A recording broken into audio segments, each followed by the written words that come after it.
Bismillahirrahmanirrahim. Assalamualaikum warahmatullahi wabarakatuh. Selamat siang anak-anak. Waalaikumsalam warahmatullahi wabarakatuh. Nah, alhamdulillah hari ini kita ketemu lagi di pertemuan keempat mata pelajaran Desain Multimedia Interaktif. Sebelum kita masuk ke pertemuan sekarang nih, di pertemuan ketiga kemarin kita sudah bahas mengenai user interface media interaktif ya. Kita bahas ada beberapa prinsip dari user interface. Ada yang masih ingat nggak? Kemarin kita bahas prinsip apa aja nih? Aku, Bu Yolan, masih ingat. Boleh, apa aja nih Yolan? Yang pertama, user compatibility, konsistensi, sama workflow compatibility. Nah, benar ya. Tapi ada satu yang kelewat nih. Kemarin kita bahas 4 prinsip. Itu lagi nih apa nih? Askia, Bu. Boleh apa coba Askia? Familiarity ya, Bu? Iya, betul. Nah, kemarin kita udah bahas 4 prinsip yang tadi udah disebutkan sama Yolan dan Askia ya. Sekarang kita masuk ke materi selanjutnya nih karena akan nyambung sama materi yang sekarang. Jadi hari ini itu kita akan bahas mengenai media interaktif berbasis halaman web. Kita di sini akan menggunakan Google Sites ya. Boleh di next? Nah, sebelum menggunakan media interaktif Google Sites ini ada beberapa yang perlu kalian siapkan ya, yaitu ada perangkat komputer, ada internet ya, misalkan internetnya stabil, kemudian browser, Google akun pastinya kalian sudah punya ya masing-masing, kemudian ada pemahaman mengenai tools apa sih Bu? Tools yang kalian akan gunakan nanti di Google Sites. Nah, sebelum kita bahas tools apa aja nih yang ada di Google Sites, ada yang tahu nggak? Kira-kira tools itu apa sih? Atau sepemahaman kalian tools itu apa sih?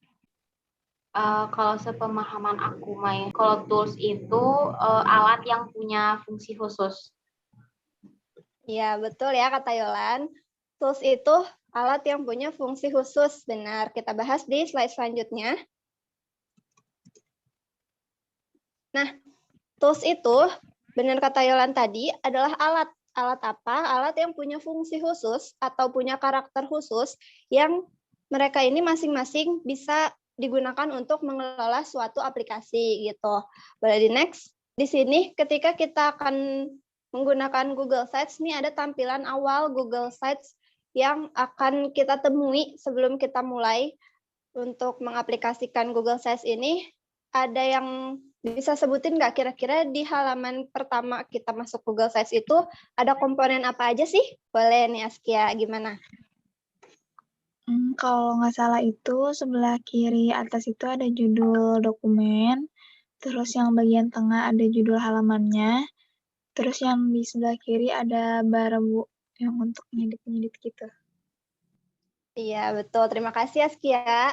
Boleh di next ya, kita bahas satu-satu. Nah, di sini kita bisa lihat ya, betul kata Askia tadi, di sebelah kiri atas itu ada title dokumen atau judul dokumen yang nantinya kita akan simpan di Google Sites-nya. Kemudian di bawahnya itu yang paling besar ada halaman lembar kerja. Halaman lembar kerja ini terdiri dari judul halaman dan isi artikel.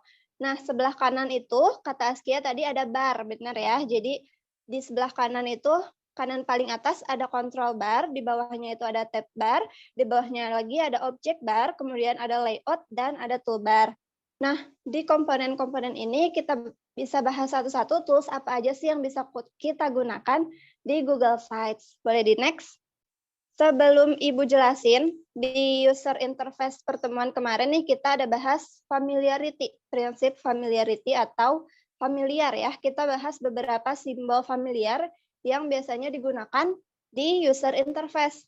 Seperti di sini di control bar itu kita menggunakan simbol-simbol yang sudah familiar atau pastinya kalian udah biasa lihat di user interface lainnya gitu ya. Nah, ada yang bisa nggak menyebutkan atau ada yang berani nggak menyebutkan apa aja sih simbol-simbol familiar yang ada di control bar ini? Bu, aku mau coba. Boleh, Yolan.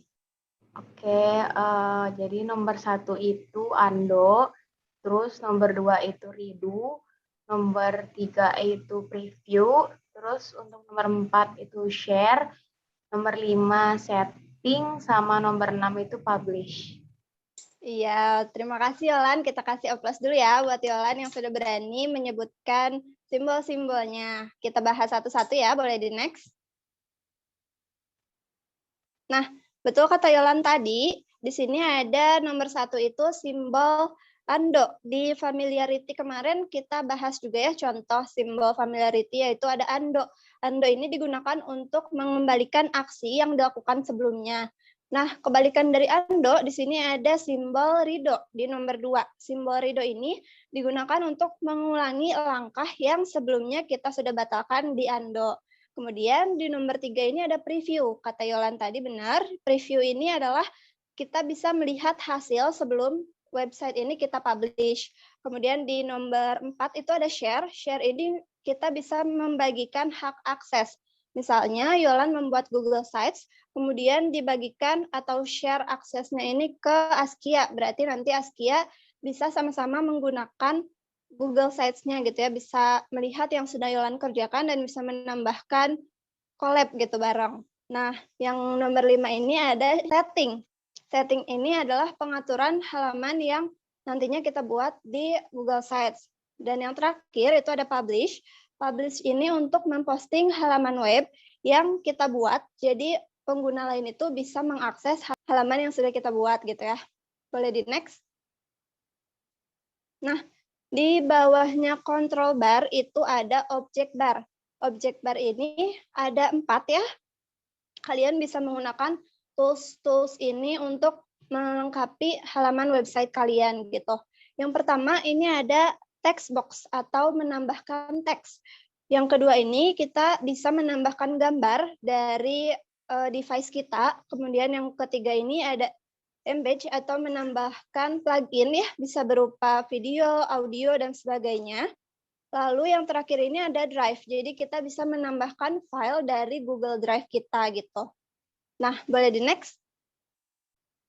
Nah, yang terakhir masih di sebelah kanan bagian bar-bar tadi, di situ ada juga theme atau tema. Jadi kita itu bisa custom mau temanya seperti apa, mulai dari warnanya, teksnya, kemudian ada latar belakang untuk bannernya dan sebagainya. Jadi kalian nanti bisa ulik-ulik sendiri atau coba-coba sendiri. Di situ ada banyak yang bisa kalian pilih dan bisa kalian gunakan untuk website kalian sesuai dengan yang kalian butuhkan gitu ya. Nah, dari beberapa tools yang sudah Ibu jelaskan ini cukup dipahami ya? Atau ada yang belum kalian pahami, mau ditanyakan? Cukup, Bu. Oke, cukup ya. Jadi kalau kalian udah paham nih, kan kita lihat butuh internet, device, akun Google, dan pemahaman tools. Kayaknya kalian juga udah paham tools-toolsnya. Berarti waktunya nanti Ibu kasih tugas, kalian bisa sambil ulik-ulik sendiri dan coba-coba sendiri. Tugasnya nanti kalian membuat halaman website bebas. Nah, instruksinya secara detail nanti Ibu kasih di Google Classroom gitu ya. Terima kasih untuk anak-anak yang sudah aktif hari ini. Nanti kita ketemu lagi di pertemuan selanjutnya ya. Assalamualaikum warahmatullahi wabarakatuh. Waalaikumsalam warahmatullahi wabarakatuh.